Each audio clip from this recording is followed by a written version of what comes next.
Welcome to Inside Economics. I'm Mark Zandi. I'm the chief economist of Moody's Analytics. And as usual, I'm joined by Ryan Sweet, director of real-time economics. So a lot to talk about with Ryan this week. CPI came out, it was on the hot side, and we'll dig into that. And Chris Dorides. Chris is the deputy chief economist and key to the color commentary we do here. So it's good to have him aboard. And we have Mike Brisson. Mike is one of our colleagues at Moody's Analytics and is responsible for all things vehicle related. And so we're going to, that's the big topic this week, the vehicle industry, a lot to talk about. Hey, Mike, I don't know much about your background. Tell us about yourself. How long have you been with us? And this is embarrassing because you've probably been with us for 20 years. I don't know your background.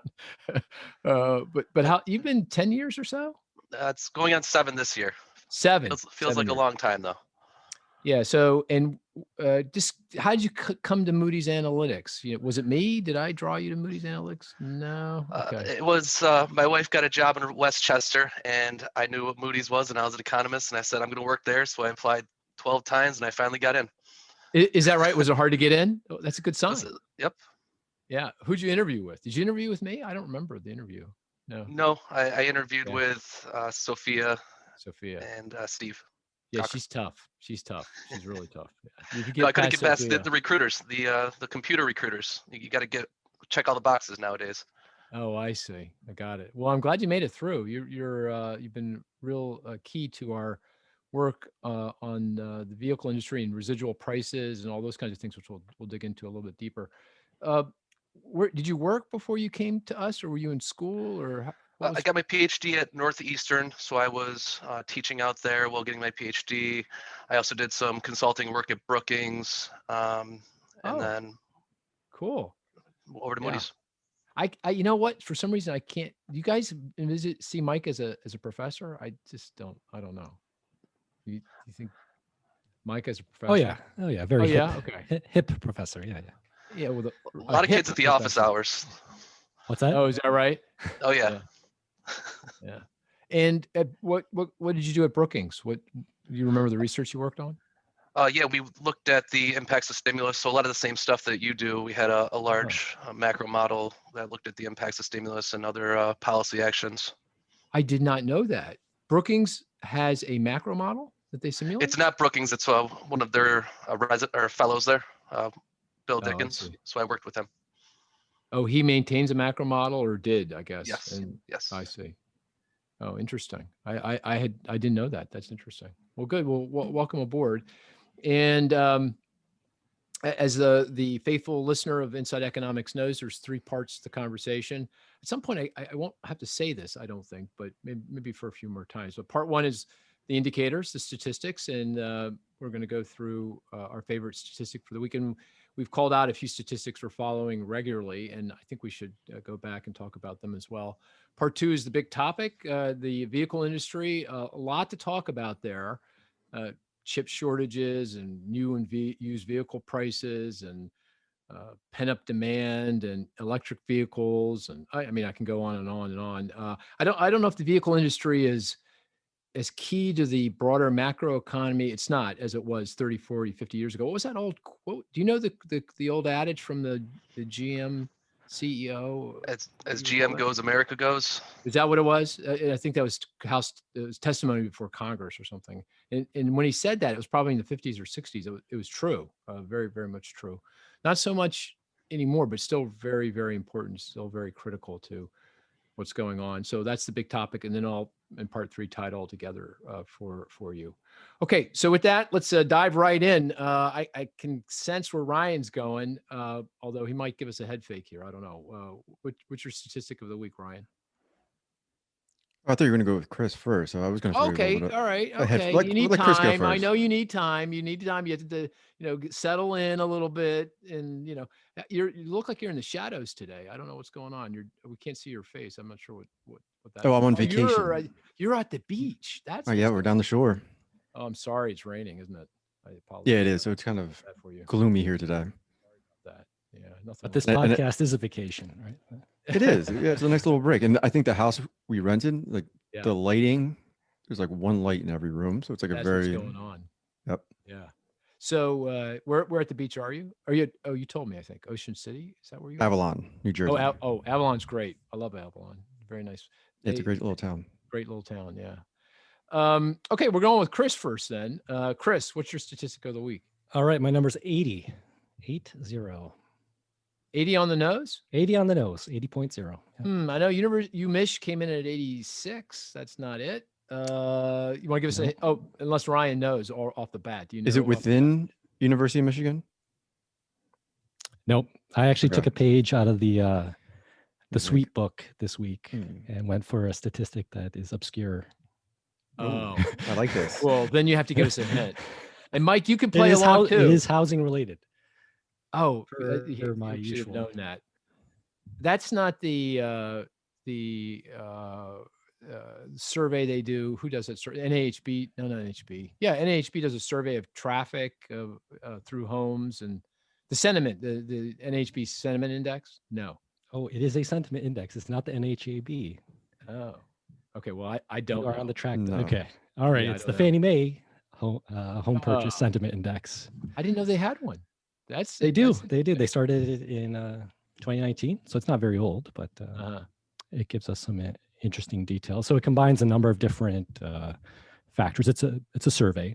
All right. So they ask folks how they feel about buying, selling conditions, home prices, job prospects, mortgage rates, home price expectations. So 80 is pretty stable for this index. It's been pretty flat throughout this year. But Really? what is really interesting, if you dig into the components, there's a section on whether or not it's a good time to buy. At the moment, only 35% of the respondents indicated that it's a good time to buy. 56% said it was a bad time to buy, and that's the first time those two lines have crossed. Interesting. This cycle. So to me, it indicates that there's a lot of buyer fatigue out there. People are getting fed up, and that could have some ramifications, take off some of the demand that's out there. They're getting fed up with the higher house prices. Probably it's just unaffordable even at these low mortgage rates. Yeah, and also the inventory is so low that Right. they're losing out on bidding wars.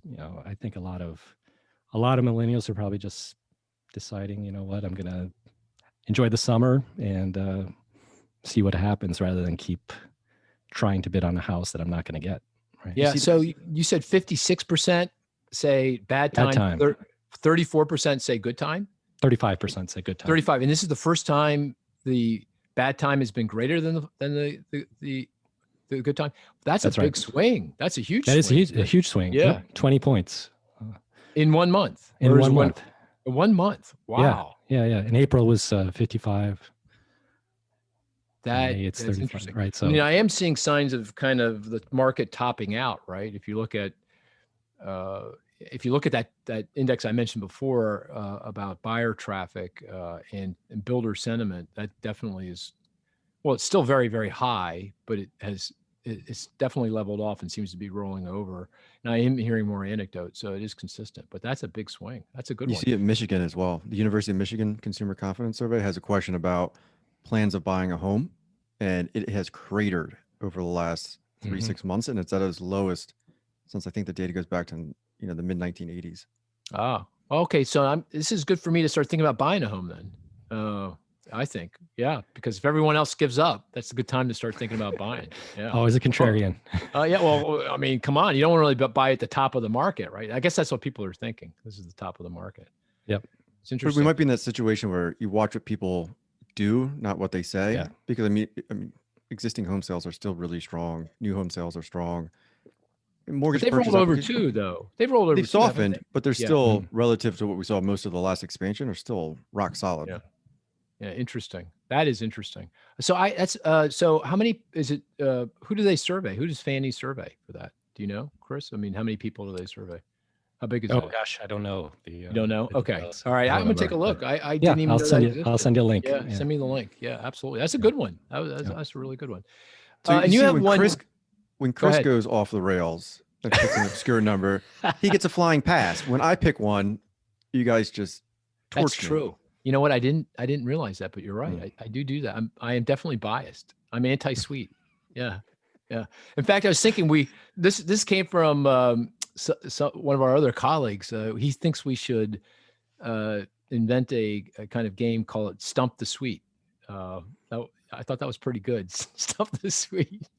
We may do something like that because you are damn good. I'll have to give it to you. Yeah, and we're going to come to that in a second. Right? That's why. You're damn good.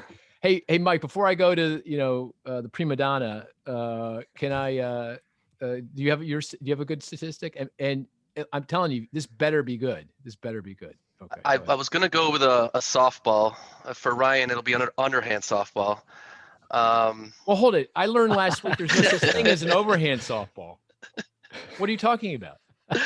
There's only an underhand softball. See, he listens. Am I wrong? He listens to the podcast. Yeah. Oh, is that what's going? Oh, is he joking? Was that sarcasm? It was. Oh my gosh, that was beautifully done. Beautifully done. All right, He put a dagger into my heart, and I didn't even know it. With a twist. He turned it. Oh my God. Oh man, I got to up my game here. Okay, I'm prepared now. I came in thinking this is going to be easy. This is going to be war. All right, go ahead. We got elbows. All right, so the number is 18.8 million. 18. Is that the peak number of vehicle sales ever? 18.8 million monthly sales? No. Nope. You know, Chris. Close. I got this one. It's got to be in the vehicle space. I'm pretty sure. All right, go, Chris. What is it? I'm thinking consumer credit.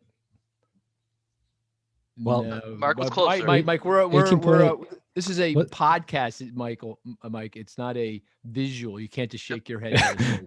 Yes or no? Those are my hints for you. Now I'm going to pick on you the entire time. Yeah. Those are my hints to make you guys sound smarter. I'll shake my head. Exactly. Wasn't it G19? No?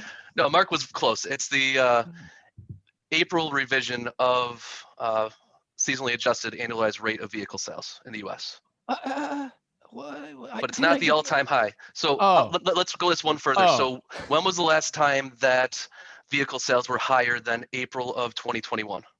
Okay, that probably was cash for clunkers when we got 20.1 million or something. No, farther okay, back. wait, 0% financing, first time over 20 million units. Nope. Nope. Farther back. Really? 2005, July of 2005. Remember what happened then? Oh wait, July 2005. July 2005. Something happened with the Red Sox. They probably lost to the Yankees. 3 times that month. July. No, it was July Don't tell us. Come on, give us a break. Hold on 1 second. Just give us a little breather here. July 2005. You know what? I don't know. What is it? So the big three went in and said employee discounts for everyone, and everyone went out and bought new cars that month. So it was the employee discount for everyone promotion back in 2005, if you remember that. Why did they do that? Was sales? Sales were slumping. Were they? Interesting. Huh. Because 05 was a pretty good year for the economy, as I recall. Yeah, oil prices started to rise, so sales started to slump a bit. Oh, that sounds right. And then before that, I think this is an easy one. This is the all-time high, and it was the last highest before this. 9/11, 0% discount. Yeah. I'm sure they did some major discounting. Maybe it wasn't 0% financing, but it was 9/11 related, wasn't it? Yep, October 2001, rally around the flag. Yeah. Everyone buys new cars because, you don't want to go fly, and everyone wants to go out and get a new car. So there weren't the promotions, but everyone went out and bought a car that month. And I keep wanting to say 20 million. It was 20 million, wasn't it? Wasn't that 21, the seasonally adjusted? Oh, was it 21 million? Okay, fine. Okay. And typical is what's trend? Because we're going to come back to this. Trend is 17 million, because that's where we were at the previous 5 years before 2020. Yep. Okay. All right. Okay, Ryan, we're up to you. What do you say? What's your statistic? Well, I thought everyone was going to go with something with the CPI, so I picked something outside of the CPI. No way, really? We can come back. I got another number for the CPI right, if you want. So 2.7%. It's not CPI related. And it's not CPI related. Highest since the inception of the data in the early 2000s. Oh, that's got to go to JOLTS somehow. That's probably you're on the track. Yeah, JOLTS is job opening labor turnover survey, and 2.7 it's a rate. Is that the layoff rate? Quits rate. Yeah. So explain that. That's a good statistic. So the quits rate it just shows the percentage of people that are quitting their jobs, and it's jumped significantly over the last several months. And why I brought this up is one thing I wanted to bounce off you and Chris and Mike is if you look at the quits rate and you look at revisions to job growth, when the quits rate is high, it seems like job growth the initial estimates are overstated, which kind of makes sense. If you quit your job today, you may start work very, very quickly and you get counted twice. So when you look at the quits rate versus future revisions to employment, it seems to be downward. Downward. So I don't know. I mean, if you look at just the sheer number of quits, it's through the roof recently. So I don't know how big of employment revisions we're going to get. Wow, that is interesting. Very just food for thought. Yeah. How strong is that relationship between quits and revisions to the increase or change in employment? Well, we don't have a long history, and that's kind of 20 years. Limiting the amount that we can do. But it passes the eyeball test. Yeah.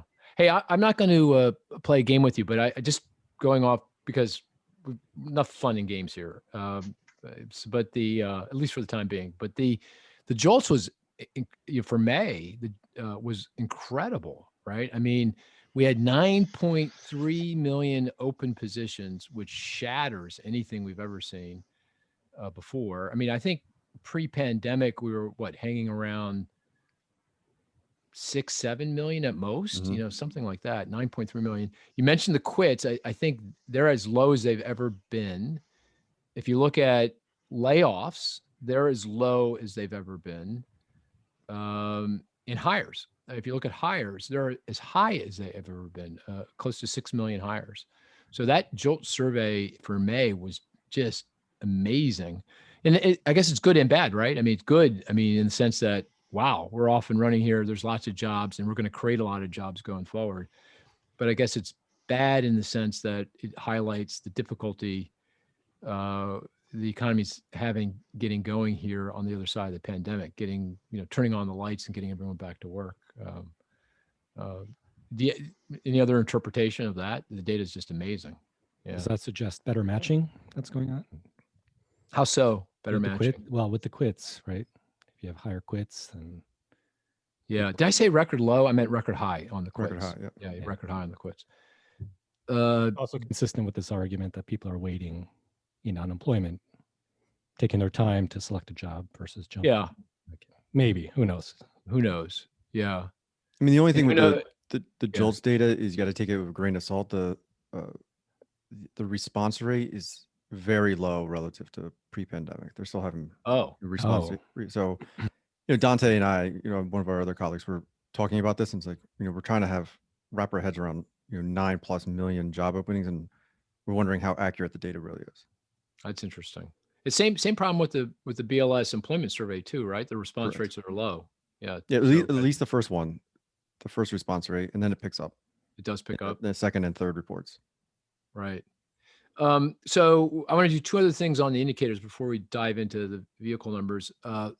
Maybe the first thing we should do before we jump into the CPI, because that would be a nice segue into vehicles, is our indicators that we each picked to follow on a regular basis. So do you want to go first, Ryan? Yeah. So I picked the 10-year Treasury yield. Yeah. And it is down this week to 1.46%. So explain that to me. I don't get it. What is going on? So I was curious about this last night because we had I wouldn't say it was a disappointing employment report for May, but then you get this hot CPI number, which normally would cause long-term rates to rise, but they actually fell. I think it's the Fed's flexible average inflation targeting, which is the idea that the Fed will aim for slightly above target inflation in good times to make up for low inflation in bad times. Yeah. I think it's got all the credibility in the world with the bond market.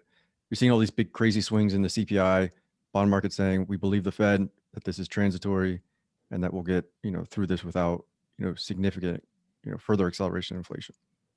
Well, although you look at inflation expectations, they keep moving higher, right? I mean, if you look at our Pulse Inflation Expectations Index, it rose again last week to 2.3% on a core consumer expenditure deflator basis. So that's now, that feels like it's moving above what the Fed would even want under the AIT, the average inflation target. Yeah. But you have 5-year forwards, which I think, that's driven by the bond market is, they're still anchored. I mean, after the CPI report, they didn't even really budge. They didn't. And then you look at, looking at OIS, expectations for the tightening cycle, it's still pretty modest when you have inflation, as strong as it's been, roughly 100 basis points over the next 5 years. Yeah. I when you see moves like the kind of moves we see in the bond market that are like 3, 4, 5, 6 basis points in a very short period of trading, I always go to more technical flow of funds kind of, something else is going on that's not fundamentally related per se that's driving that. And I wonder, I can't think of what it would be, but. Yeah, that's on my things to do this weekend is look at the technical aspect of it, because I think that is playing a role in it because of, all the, the ebbs and flows in issuance.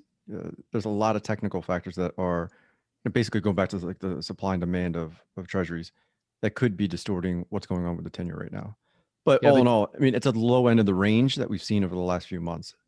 Yeah, I know. And this is a key variable for the outlook. I mean, for lots of different things. I mean, housing, growth, fiscal situation, fiscal policy, monetary policy. I mean, so it's it's not yet. I wouldn't say the 10 years not sticking to our forecast script, not yet, but another month or two, if it stays this low, then I don't know. That means things aren't kind of sticking to where we think they're headed. Yeah, I wouldn't make a big change to the forecast yet, because it's going to take a catalyst, and then that's going to put it on track with our forecast, and that catalyst is going to be the Fed debating tapering their asset purchases, which is coming soon. It's coming soon. Okay, fair enough. Okay, we'll wait for that. Do you think this is foreign investors who are swinging things around? We should check that out. It's possible. I got to look. I mean, intuitively, that makes sense, right? I'm a German insurance company. I'm still only getting negative, 15 basis points on a 10-year German bond, 1.5% on a U.S. Treasury, even with the currency risk, looks pretty attractive. So maybe that's a lid on U.S. long-term rates. So we should be able to see that in the data. So maybe take a look, Ryan. I'd be really curious, see what's going on there. Yeah. Chris, what's your statistic? What do you follow regularly? Weekly unemployment insurance claims. Right. Comes out Thursday morning. This week it was 376,000, down from 385,000 last week. So continues to improve. Moving in the right direction.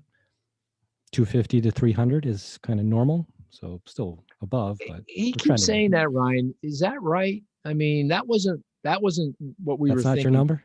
No. Well, it wasn't pre-pandemic. I mean, I think we were low pre-pandemic, right? We would say if it got to 250, that would be signaling a problem in the economy.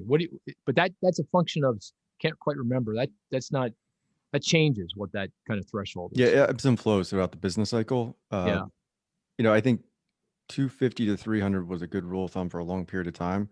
Usually once you get above 300, there's signs, there's problems in the job market. But instead of using that, rule of thumb, what we do is we calculate the break-even level of jobless claims. In other words, what's the level of jobless claims consistent with no monthly job growth?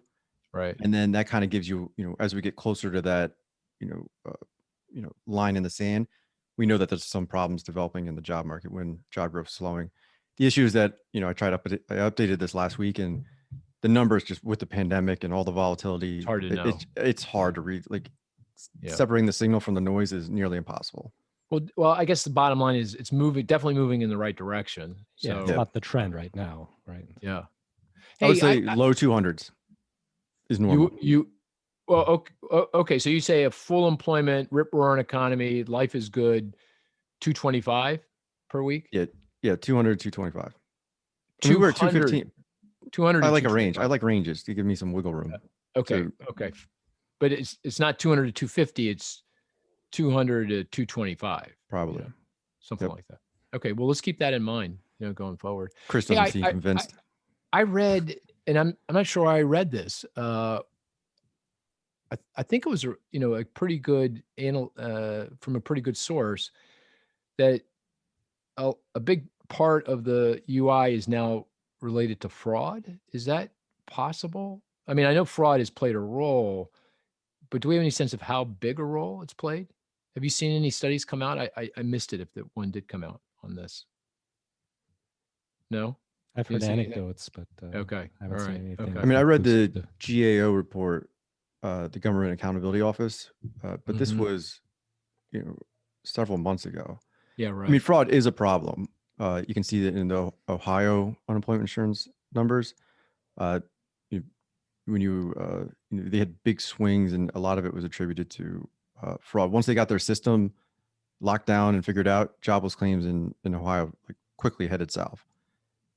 Right. But I think I read the same number. They were saying like half of UI benefits were fraud. I think that's way too high. Yeah, that's what I heard. That's enormous. That sounds wrong. Yeah. Okay. Well, I know you guys like the data, but I like anecdotes a little bit better. At my house, I've received a who invited him on this podcast? I received a unemployment insurance application, and someone filed it at my address saying that they lived at my address and that they were unemployed. So. Oh, is that right? Yes. So how'd you resolve that issue? I threw it away. Oh, there you go. Solve that problem. That's somebody else's problem. Okay. I got bigger fish to fry. I got my own problems. Yeah. Yes. I can't solve the UI system's problem. Okay. Yep. Yeah. Okay. All right. Mine statistic, the one we keep going back to, is copper prices. Dr. Copper, no change, $4.50 a pound, which is still consistent with a strong global economy and elevated inflationary pressures. Remember, $3 a pound is typical in a typical economy. $2 dollars a pound would be in a tough economy where we were a year ago. $4, anything above $4, that's that's indicative of a economy that's operating hot. Certainly on trade and on production. So that's still very hot. Okay. Well, we didn't do this, so we got to do it. CPI, Consumer Prices. And congratulations, Ryan. As I recall, tell me if I'm wrong, but the consensus was for a increase in the overall and core CPI, Consumer Price Index, of 0.4 percentage points, 0.4. I think that translates into about a 3.5% year-over-year growth rate, which is, obviously strong. And you were expecting a 0.6 percentage point increase in the month, and that's what we got, 0.6. Right. Yep. Yeah. And the one surprise was the core. I thought, and I missed on that because I thought energy was going to be neutral for the CPI in May, but it ended up, being a slight drag. But, it was all the usual suspects, at least for the last few months. It's the reopening of the economy, which added 0.1 of a percentage point to the CPI. And what we include in our reopening of the economy CPI basket is rental car prices, sporting emissions, like movie theater admissions, lodging away from home, that's hotels, motels. And I think there's another one that I'm airline tickets. I'm sorry? You put airline tickets? Yep, airfares. Thank you, Chris. So that added only 0.1, which isn't a lot. But then when you look at this other transitory factor, the global semiconductor shortage, driving vehicle prices nuts, used in new car prices added 0.3 of a percentage point. So add up these two transitory factors, reopening the economy, auto issues, that's 0.4 of the 6% or 0.6% increase in the CPI was transitory. So stripping out these so-called one-off transitory effects, we're at 0.2. You annualize that. That's, 2.4%, 2.5%. That's on the CPI. So that's exactly where you'd want to see it. Correct. That would be your interpretation of the data. And that's what the bond market was, at least. That's what, exactly. And I mean, if you look at where all the strength in the CPI is, it's in the most volatile components of the CPI. So again, if you're the Fed, you're trying to separate signal from noise, and they're getting a ton of noise. So I think that's why, the bond market's, comfortable with the Fed's, sitting tight for now, because, the sticky price Atlanta Fed index or measure of CPI isn't going anywhere. So, again, we have a little bit of demand pull, but a lot of cost push inflation right now. And cost push typically is transitory. Actually, that's a great way of thinking about it. That's a great way of articulating it. The only thing and of course, I think our very first podcast was around inflation, and we actually came up with our own forecast, right? You were on the low side. Chris was always in the middle, like he always is in the middle, and I was on the high side. Over the next 5 years. Yeah, of course. Right. And someone wrote down this. We have a bet, I believe, $1 bet or something. We do. Well, it's recorded, right? So. Oh, right. Yeah, right. You can always go back. Write it down. We can go back to just listen. That's the danger of this podcast, that we can always go back and. So are you sticking to that forecast given what's going on here? You still feel pretty good about it? Because here's the thing that I would say about that. Yeah, it's 0.2, stripping out the one-time effects. That's 2.5%. That's kind of right down the strike zone. But that's now coming out of a recession with 5.8% unemployment. What does that mean about what the state of the world is going to look like a year from now or 2 years from now, given all the job growth that's dead ahead of us and the fall in unemployment? You're not concerned about that, or you are, but you haven't changed your forecast. No, I think I'm a little. I think the recent data is starting to. You were going to say I'm a little low. I'm a little low, but I'm not. I'm not Zandi high. He's caving. No. Okay. I'm wavering. It's coming my way. Hey, who said it when the facts change? You know, your opinions change. I think that was Keynes. And then right.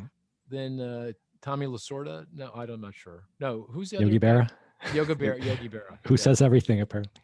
Yeah, right. So exactly. My forecast might change for the next year or two, but longer, like once you get into years 3 and 4 and 5 of our bet, I'm betting on the low side. All right. Okay. You heard it. He's got this demographic. He's got this demographic thing going. Okay. Anything else on? I'm going to come back to car prices just a second, Mike. Hold on 1 second. Anything else other than vehicle prices that you want to talk about on the CPI that we should know about? Anything? Learn anything else about what's going on? No. Okay. Well, some of the things that were hot in April, like lodging away from home, they started to moderate. So I think again, gets back to this transitory. You get this big boost in some components, and then it begins to fade pretty quickly. Yeah, I think the key to one of the keys to the longer run inflation outlook is what happens with the cost of shelter, housing. And, that feels like that could be a real supercharger to underlying inflation. That's sticky, obviously. So if that gets going, because, vacancy rates are very, very low, and feels like that might become more of an issue, going forward. All right, let's turn to vehicle prices. Hey, Mike, so what in the world is going on? Ryan, what of the 0.6%, how much of that was due to vehicle prices, new and existing and new and used? 0.3. Half of the increase in the CPI in the month of May was due to vehicle prices. What is going on, Mike? What's going on there? So there's two separate things going on. So vehicle prices were up 50% higher than they were May a year ago. And so about half of that growth took place in the summer of 2020, where people stopped using public transportation. They bought these COVID cars, so there's a large demand for these used cars. So about half of your growth came right there. But the more recent growth, that's really from that semiconductor issue, where the lack of semiconductor chips has made there be a restriction on the number of new vehicles available. So, and without those new vehicles available, dealers start bidding up prices in the wholesale market. Then those prices get passed down through to the retail market. The BLS survey for CPI, they use the same data that we use for our Moody's Analytics used car price index, and that is the wholesale numbers. So there might be a little bit of a difference between the wholesale and the retail numbers. One reason for that is the leases can come in and the dealership can buy back that lease at the price, or you can buy back your own lease at the contract price. And so you'll get it for cheaper than what the wholesale price is right now. A reason that you wouldn't just take that vehicle and say, oh, let's bring it back to the wholesale market because wholesale prices are less than retail is you want that repeat business. You have F&I, finance and insurance, and you also have parts and labor on the service side that you can charge costs on. So there's other profit avenues that these dealerships really want to hit. So they want to sell that car even more than making a little bit more profit if they go back to the wholesale market. So there's a number of different things going on here, but what we're looking at is wholesale. So in my simplistic way of thinking about things, it's what you're saying is demand and supply, right? Demand is up because the COVID effects, particularly for used vehicles, obviously. The new vehicle market got hit hard last year. It's coming back now, but it's really, I'm going to buy a used car as opposed to a new car. So it's demand, and now it's supply because, well, the most obvious thing, and I'm sure there are other things, but the most obvious thing is the global chip shortage. That's having an impact. So it's those two things coming together: demand, supply, higher price. That's what's going on. Exactly, and it was a huge bump in demand from the stimulus payment. That you can get a down payment on a new car, you can go purchase a used car, and the demand for goods continues to outstrip the demand for services because of the nature of the virus. And there's no inventory out there, right? I mean, right? I mean, I think you told me you went into. Are you looking for a car, or were you just doing more anecdotal? I was doing more anecdotal, and so I walked into 4 different dealerships, and I looked to see what they had, and for a test drive, and I couldn't get a SUV. I couldn't get anything with 3 seats. I couldn't get any vans. So the only thing they could show me were sedans, and I asked when I could get a SUV, and 4 different dealerships, 4 major OEMs, original equipment manufacturers, they all said, "Oh, we'll probably get a delivery at the end of the month." Okay. So there's real tightness in supply out there. You look at the BLS or the BEA numbers on inventory; they're down to 3 million cars available across the whole country. BEA being Bureau of Economic Analysis. Just spell out those acronyms. Yep. April was 3 million vehicles. So April of 2019, there was 7 million vehicles in inventories. So it's less than half the inventories available across the country than 2 years ago. I did not know this about Mike. He takes his job it's like undercover economist over there. I know. He's going into dealerships. I'm thinking what else we can send him into to learn more things. Maybe we should get him go buy a home or something. The way I look at the JOLTS, I just drive down the street and see how many signs are outside. Yeah, that would be a good way of doing it. Yeah. Hey, so do you buy into Ryan's kind of sanguine view that this is transitory and the supply side effects going to fade? Don't worry about it. A few months down the road, are you in his camp on this? With regard to used vehicle prices, I was not in his camp in December. I would tell this story that prices are sticky about 20% above. From 2011 to 2014, they rose by 30% and never came down.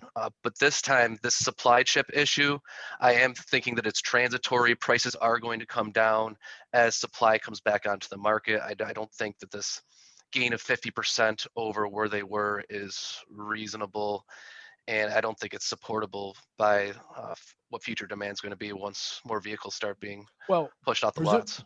Presumably, prices are going to decline, right? Yes. I mean, okay. So at some point, this fall, late this year, certainly by this time next year, we're going to see a pretty sizable decline in vehicle prices?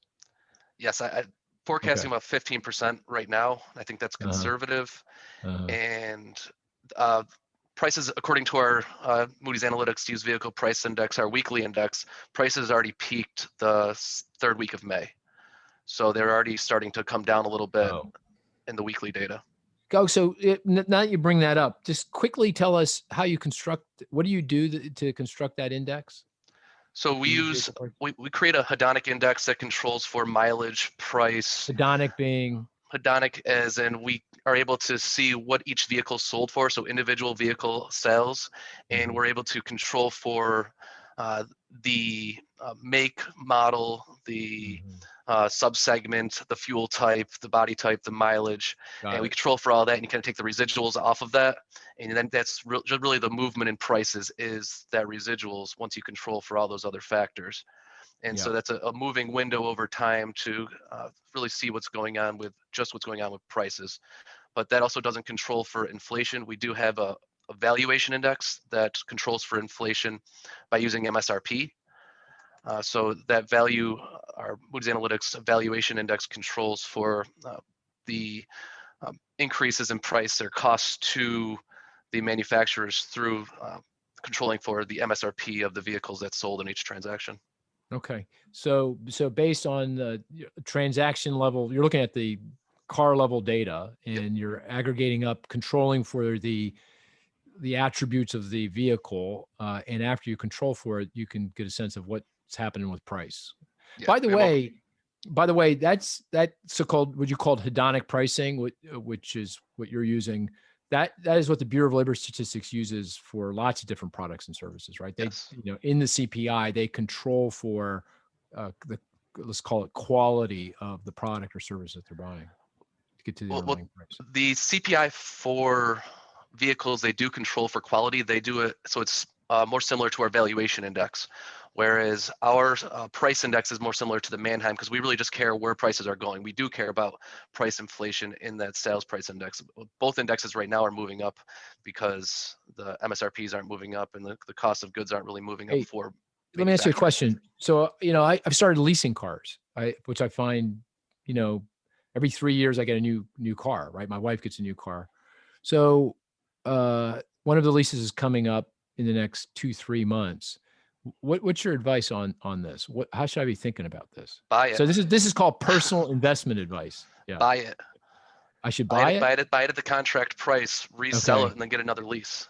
That's what I should do. I can make a pretty penny. Or can I squeeze the dealership and say, hey, you really want me to do this? Can't you just give me a lower price on the new lease? Can I just say that? They won't do that. It depends on your negotiating skills. Oh, really? They're pretty bad. But it sounds like you're pretty good at it. Could you come with me? Would you think about it? As long as you're COVID careful. Okay. I might do that. I might have you come along. Maybe you can help me out. Or are you a good buyer? You know what you're doing when you go into. I've walked out of my fair share of negotiations. Oh, you have. Okay, that's a good sign. All right. What was it? Where were we going to go? Oh, I was going to ask. We should talk about vehicle sales, and just to frame it. When I think about vehicle sales, I usually my mind goes immediately to new vehicle sales as opposed to used vehicle sales, because new vehicle sales provides the juice to economic growth. I mean, used on the margin, but it's a used car because you just produced it, and that's GDP, that's growth, that's that drives economic activity and jobs more so than used vehicles. Last year in the pandemic, 2020 calendar year, we sold, I think it was 14.4 million, right? I think it was something like that. Yep. And as we just discussed a minute ago, trend level of sales. And when I say trend, that abstracts from the vagaries of the economy, the ups and downs in the economy, the business cycle, what's going on in the economy. It just goes to demographics, age distribution, relative cost of driving a car, those kinds of things, is about 17 million units. So if you do the so-called back of the envelope calculation, which economists are pretty good at, and which I practice, quite regularly, that means if I can do the arithmetic right, we're down 2.6 million units, and we should get those 2.6 million units back at some point here in the future. Am I thinking about that right? Is that how you think about vehicle sales and the outlook for vehicle sales? It's not. So okay. I don't think that we ever really come out of a recession where we regain all of those lost units from trend. Looking back at, I think data goes back to 1976 for the series. And every time we have a recession, it goes significantly down. It comes up, but it never really gets higher than the previous trend that it was at. And my theory on this is we lose all of those miles driven. And the function of new cars is how many miles you get from it. And so the way I buy a car, I'll drive it for 10 years, 150,000 miles, and then maintenance outweighs the cost of getting a new car, and then I'll buy a new car. And so until I get to that 150 miles, since mileage just runs through cars more, it's more important to cars than age. Then if you sit on this car for a year, so imagine this last pandemic where you didn't drive for a year. I basically have an extra year, so now I'll have a car for 11 years, 150,000 miles. And so I didn't need to go buy a car for another year. And so once you lose those miles, and every recession mileage comes down, and that means that the number of new cars needed recedes from that previous trend. That's interesting. Very interesting. But what does it mean in terms of the numbers? So 2.6, if you just, by the way, that 2.6 million people who are listening may have heard the term pent-up demand. That's pent-up demand. That's what that is. If the level of sales is below that trend level consistent with demographics and income and wealth and driving costs, everything else, that's the pent-up demand that needs to get unleashed. And you're saying, well, okay, you're not saying you don't buy into that framework. You're just saying there's a missing variable here.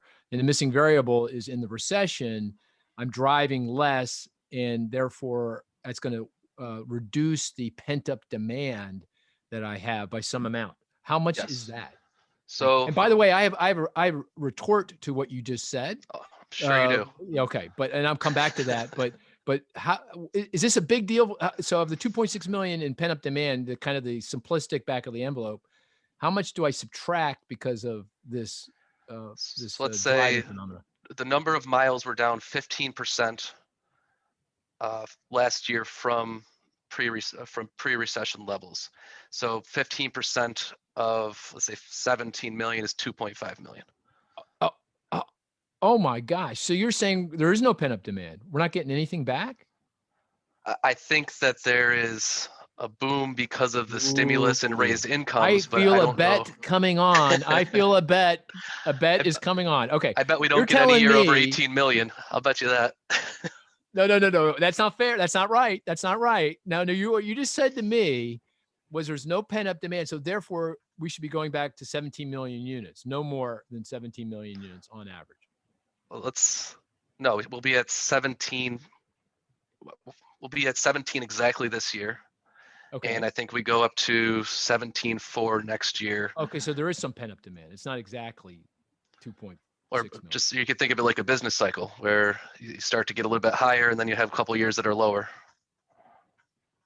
See, he's so crafty. I don't know how to pin him down. What's he talking about? So, okay, 17 million's trend, 14.4 million we sold. That's 2.6 million in pent-up demand. You just told me 2.5 million of that is not coming back because of the reduction in driving during the pandemic. So that means to me that going forward, we should still be 17 million units, going forward. There's no 17.5 million units. I'll take the 5-year bet like Ryan. I bet we average 17 million over the next 5 years. How about if we do 3 years? Because you want to say 5 years? It's going to all work out in 5-year period?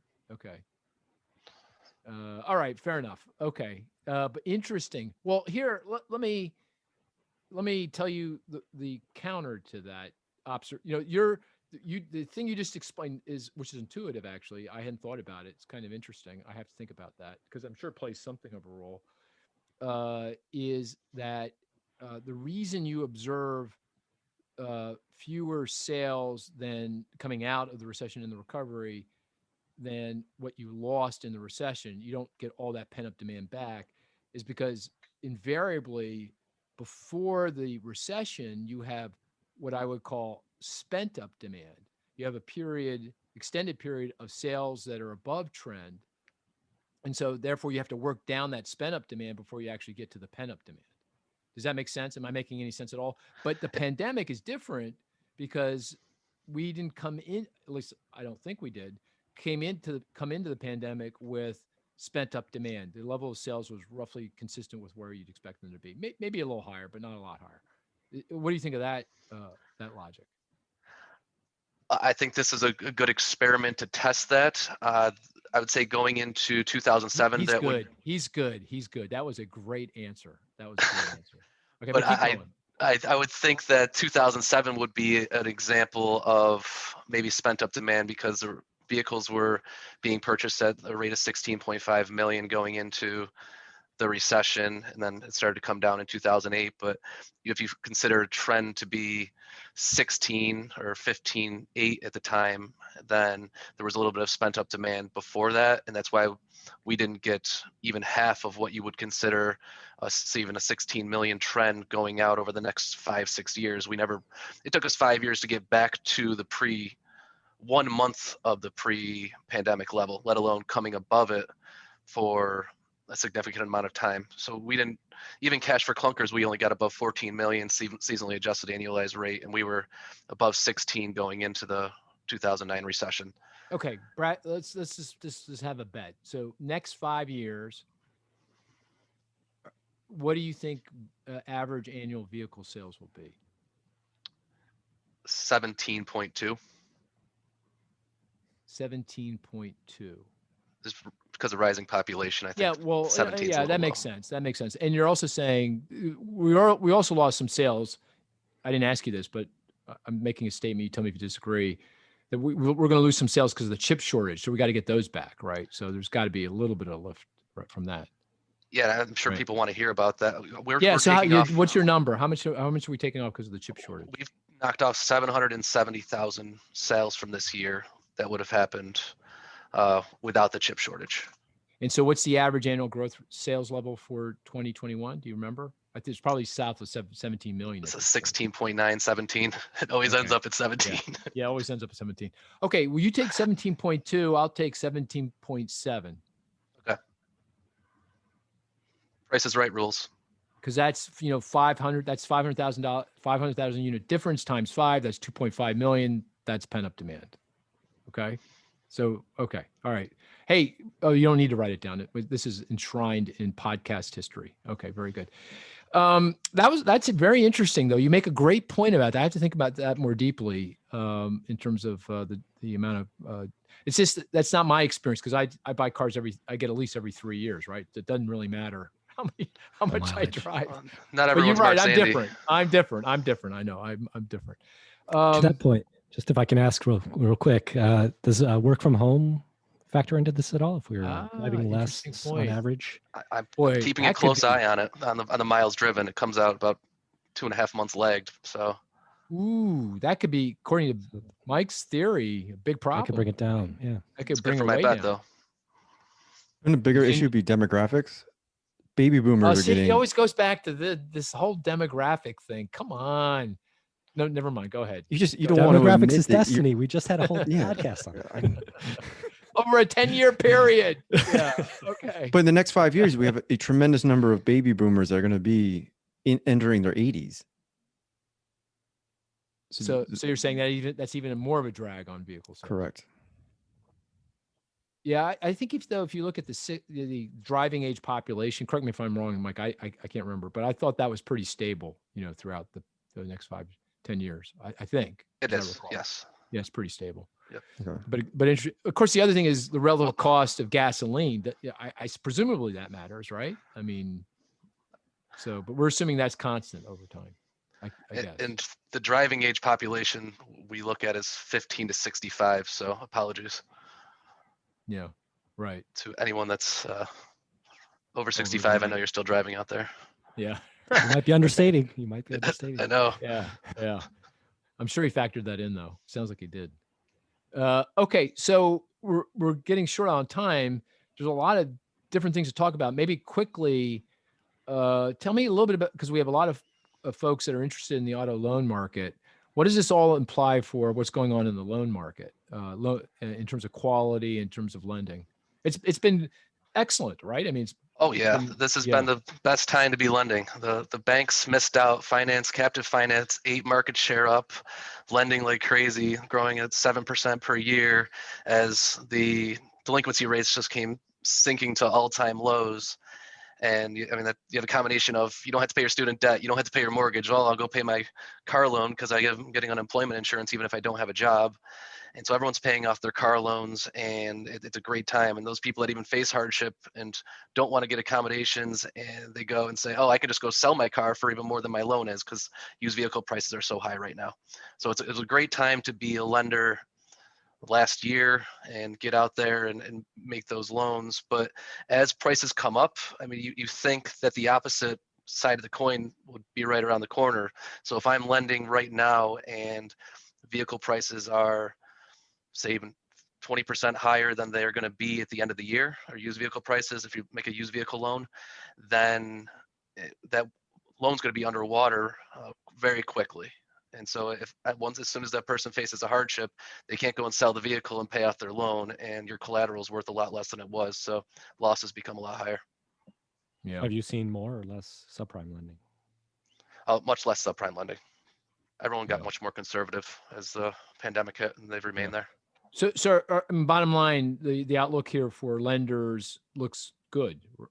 I mean, the quality of the loans looks very good. How much of that is credit score migration is another story. no, but not going too deep into the weeds. I mean, at the end of the day, we're going to have more jobs. We're going to have lower unemployment. We have high vehicle prices. We have good underwriting.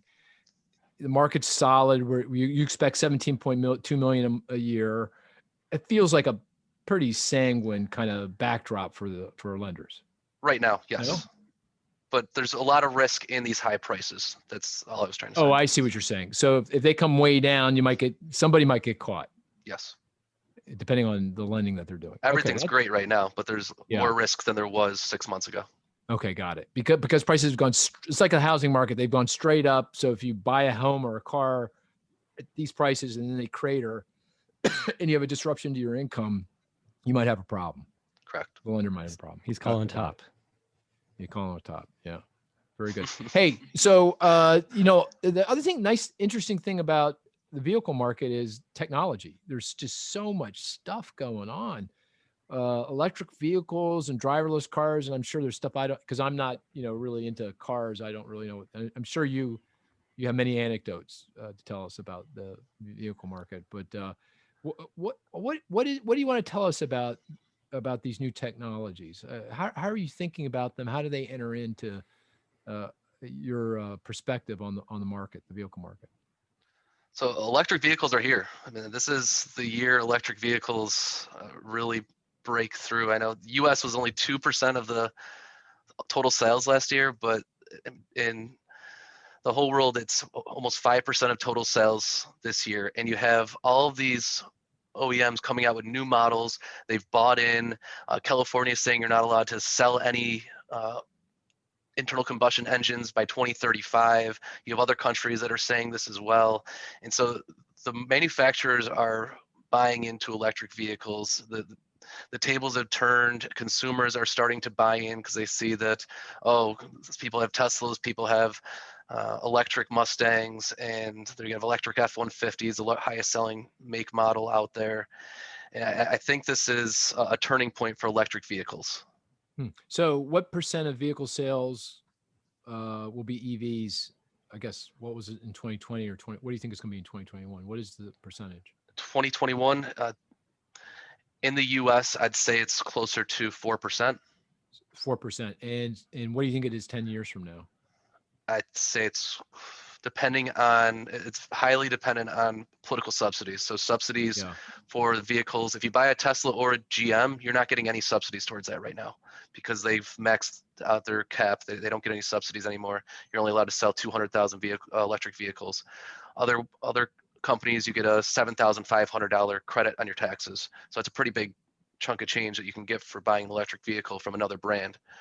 But so if Biden is able to pass his Build Back Better plan, I don't know the specifics in there for each car, but if subsidies are able to be in place for charging as well as purchases of vehicle, I could see in 10 years more than 25% of vehicles, 30% of vehicles being battery electric. That feels like a game changer, doesn't it? I mean, in terms of the energy, climate change ramifications of that. That feels like a big deal. Do I have that right? Agreed. Yeah, all of the climate scenarios that come out from NGFS, they assume by 2050 there won't be any ICEs sold. The National Greening Financial System. Yeah, right. The folks that right now people are using for scenario construction. So, okay. So you think this is in train now, this is happening, and how fast it all happens depends on what policymakers do or don't do with regard to the subsidies. Yeah. Correct. Okay. It's a good time to start a charging station business. Yeah. And anecdotally, do you see the charging stations when you drive around? I don't see them, but I'm not looking for them. I see electric cars. I see a lot of electric cars places. I see charging stations at malls. So you go over to by your King of Prussia Mall, there's charging stations right over there by the Dicks. You have charging stations. You go down to Delaware. There's the the big rest stop there when you get off 95, and there's 20 charging stations there. So they're coming. Ryan, do you have an EV? Are you thinking about getting an EV? My wife wants to get one, but it's you gonna be don't? a few years down the road. No, I want to get one. Why? Because you haven't driven enough, to Mike's point, and therefore you have to drive more before you trade in your car. Is that what's going on? Don't tell me that that's what's going on. No, we need to get I have 3 little kids, so the bigger the SUV, there's not a big enough SUV out there. Like coming down the shore, we had to take both cars. Oh, you did? Yeah. One car was just packed with stuff for the beach. Like that's how much stuff. I remember those kids days. I put a bubble, one of these big bubbles on top of my, what did I have? I had a Windstar. Remember the Windstars? Ford Windstar? I got, by the way, I have a really great anecdote around the Windstar, but that'll have to wait because it's getting a little long in the tooth here. But Chris, what about you? Are you thinking about an EV? Are you not anytime soon? You buy I don't Italian drive that cars. much. You buy these little whatever they are, and they shake and they do all this kind of stuff, and they've got style. Diesel. They've got class. They got style. They got style. Chris prefers to drive to the office in his Vespa. You guys have a very. I wasn't wrong. He has a Vespa. No. He has a Vespa. Looking for one, electric, but Oh, is that right? I'll have to wait. Okay. No, I'm kidding. Okay, real quick, Mike. How do you think about driverless cars? I mean, that feels like that could upset all kinds of things we were just talking about in terms of sales, prices, all kinds of stuff. That would be game changing. It's not worked into any of our models. It's not seen in the near or medium term, but by 2030 we could have multiple cities with the robo taxis. We already have Phoenix that has a system set up. The real technological challenges come from weather. I think that's a large portion. It's tough to drive or see in the snow as a person. How's the radar going to detect what's going on around you? Oh, so Mark, next time you're in Phoenix for the conference, a robo taxi pulls up. Are you getting in? Is that actually happening? If I go to Phoenix, you need a membership, but theoretically really? You could sign up beforehand and then. Would I get in? Yeah, I get in because I just for the experience. Yeah, I'd get in. Yeah. Don't they still have a safety driver? There's still a safety driver there. Yeah. It feels like an Uber. Okay. Yeah. Oh, there is a safety driver, a real Someone person who can pull the brake. Oh, I see. Okay. What you wouldn't, Ryan? Is that what you're saying? You wouldn't get into the car? Not yet. Yeah, not yet. Maybe I'd wait. But it's Phoenix, You're not walking. It's too hot. Yeah. Right. Well, very good. Anything else that we should be thinking about, Mike, on the vehicle front? Or we kind of covered a lot of land there.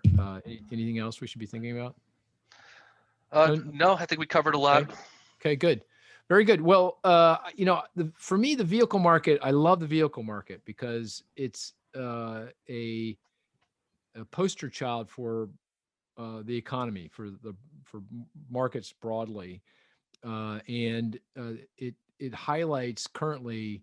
And you heard the debate between Mike and I about this. It kind of highlights the uncertainty we have regarding the economic outlook.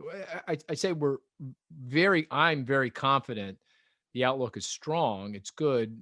We're headed in the right direction. We're going to see a lot of jobs. Unemployment's going to decline.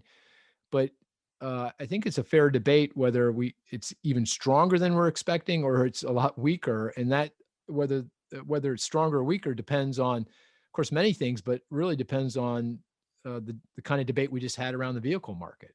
Is it going to be 17.2, 17.6, 18.0, something less than that? That goes to, how big of impact will the chip shortage have? How much pent-up demand is there actually out there? What are lenders going to do? So it, just nicely highlights all of the things that have to go into our thinking around the economic outlook and the forecast and the uncertainty that's involved. That's, especially, high now just because of the very unusual circumstances we've been through and still going through. So we'll see. I don't know how many bets I have outstanding at this point, but it feels like they're starting to mount here. But fortunately, they're dollar bets. I will say I am. It's a bit of an advertisement. I'm going to be on the Paychecks podcast. I think it's released on June 15th. That's managed by Gene Marks, a very good investment manager and personality, and I really enjoyed that podcast. So please tune into that. And we've got. I was kind of joking about the stump the suite, but I was only half joking. So we've got some changes we're plotting here at Inside Economics, and we'll let you know more about those in subsequent podcasts. So with that, we'll call it a podcast. Thank you. Take care. Have a great week. Talk to you next week.